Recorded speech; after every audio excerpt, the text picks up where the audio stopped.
আছে। একবার রমজানে দিল্লির নবাব বংশের একজন ব্যক্তি সম্মানী, উনি গেছিলেন ওনার সাথে সাহারানপুর দেখা করতে।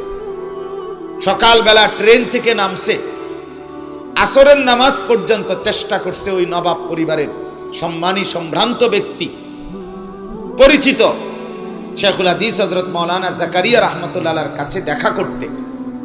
কিন্তু ওই কিতাবে লিখছে যে স্টেশন থেকে, রেল স্টেশন থেকে মাদ্রাসা পর্যন্ত যতখানে উনি গেছে প্রত্যেকেই উনাকে দেখছে আর বলছে, আপনি জানেন না শায়েখের এখন রমজান মাস? আপনি জানেন না? আরে আরে আরে আপনি আসলেন কেন? শায়েখের এখন রমজান মাস, আপনি জানেন না? তার মানে এখন তো রমজান চলতেছে শায়েখের, এখন তো উনি দেখা করবে না, কথা বলবে না, সাক্ষাৎ করবে না, হাত মুসাফাও করবে না।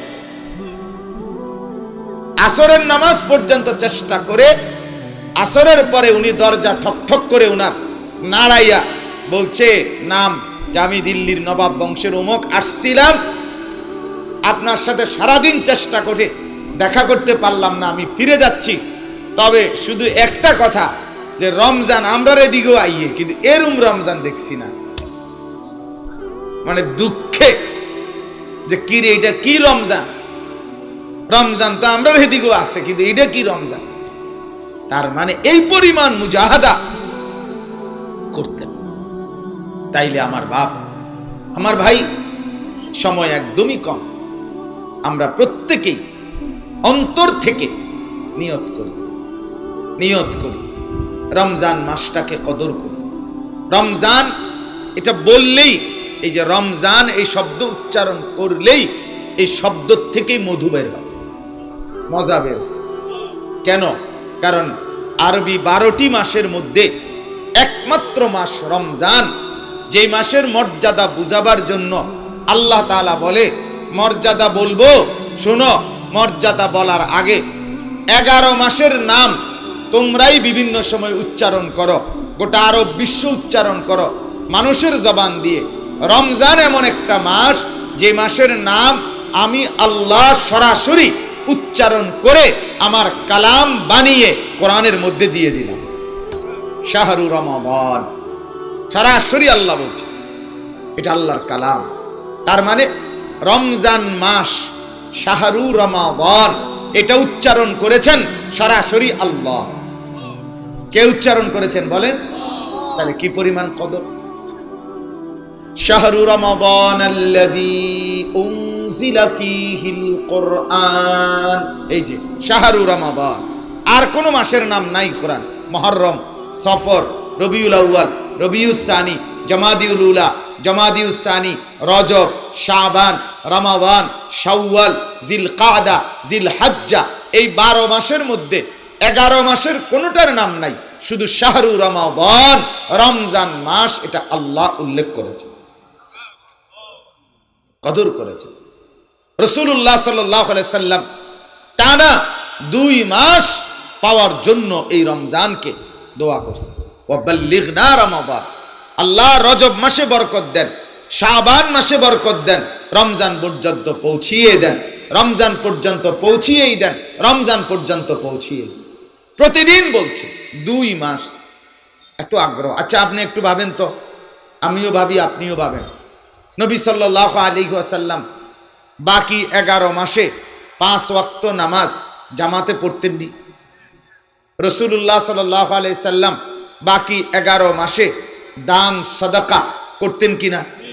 রাসূলুল্লাহ সাল্লাল্লাহু আলাইহি ওয়াসাল্লাম বাকি 11 মাসে আল্লাহ তাআলার জিকির করতেন। রাসূলুল্লাহ সাল্লাল্লাহু আলাইহি ওয়াসাল্লাম বাকি 11 মাসে কোরআনুল কারীম তেলাওয়াত করতেন। তাহলে কোন আমলটা ছিল বাকি যেটা নবী করতেন না? সব আমলের কথা তো উনিই বলতেন, শুনাইছেনই তো উনি। তাহলে 11 মাস পূর্ণ নামাজ, রোজা, যাকাত, দান, সাদাকা, জিকির, তেলাওয়াত, হজ, ঈদ, কুরবানি, জিহাদ, আল্লাহর রাস্তায় জিহাদ, সমস্ত কিছু নেক আমল করা সত্ত্বেও পূর্ণ 100 রমজান ছাড়াও 11 মাসই তিনি তাহাজ্জুদ পড়তেন, ইশরাক পড়তেন, আওয়াবিন পড়তেন, মিসওয়াক করতেন, আল্লাহকে ডাকতেন, ইস্তেগফার করতেন, রাত্রিতে কান্নাকাটি করতেন। কিন্তু এরপরেও আল্লাহ নবী সাল্লাল্লাহু আলাইহি সাল্লাম তারপরও 2 মাস আগের থেকেই রমজানকে পেতে চাইতেন। কেন? মানে 11 মাসে আমল করতে পারি নাই এই জন্য, 11 মাসে আল্লাহ আপনাকে ডাকতে পারি নাই ব্যস্ততার কারণে, এই জন্য। তাহলে বোঝা গেল 11 মাসের সমস্ত নেক আমল, খুদ রাসূলের নেক আমলগুলোর পরেও নবী চাইতেন এই 11 মাসের সব বন্দিগির চাইতে আমার এই 1 মাসের বন্দিগির দাম হবে বেশি, এটার কদর হবে বেশি আল্লাহর কাছে। এই জন্য তিনি নিজে চাইতেন।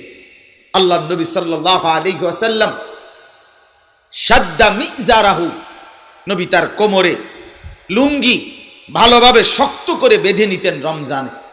আহইয়া লাইলাহু, রাত্রি জাগতেন। আইকাদা আহলাহু, এবং পরিবারের সদস্যদেরকে জাগিয়ে দিতেন। 3 আমল। শেষ দশকে বেকারার হয়ে যেতেন রমজানের শেষ 10 দিন, ইতিকাফে ঢুকে যেতেন এবং কোমরে শক্ত করে লুঙ্গি বেঁধে নিতেন আল্লাহর ইবাদতের জন্য, এবং রাত্রি সারা রাত জাগতেন।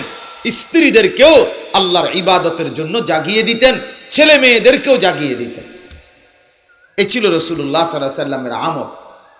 আমার বাপ, অতএব আমরা যদি এই ফিকিরটা না করি তাইলে কেমনে হবে বলেন?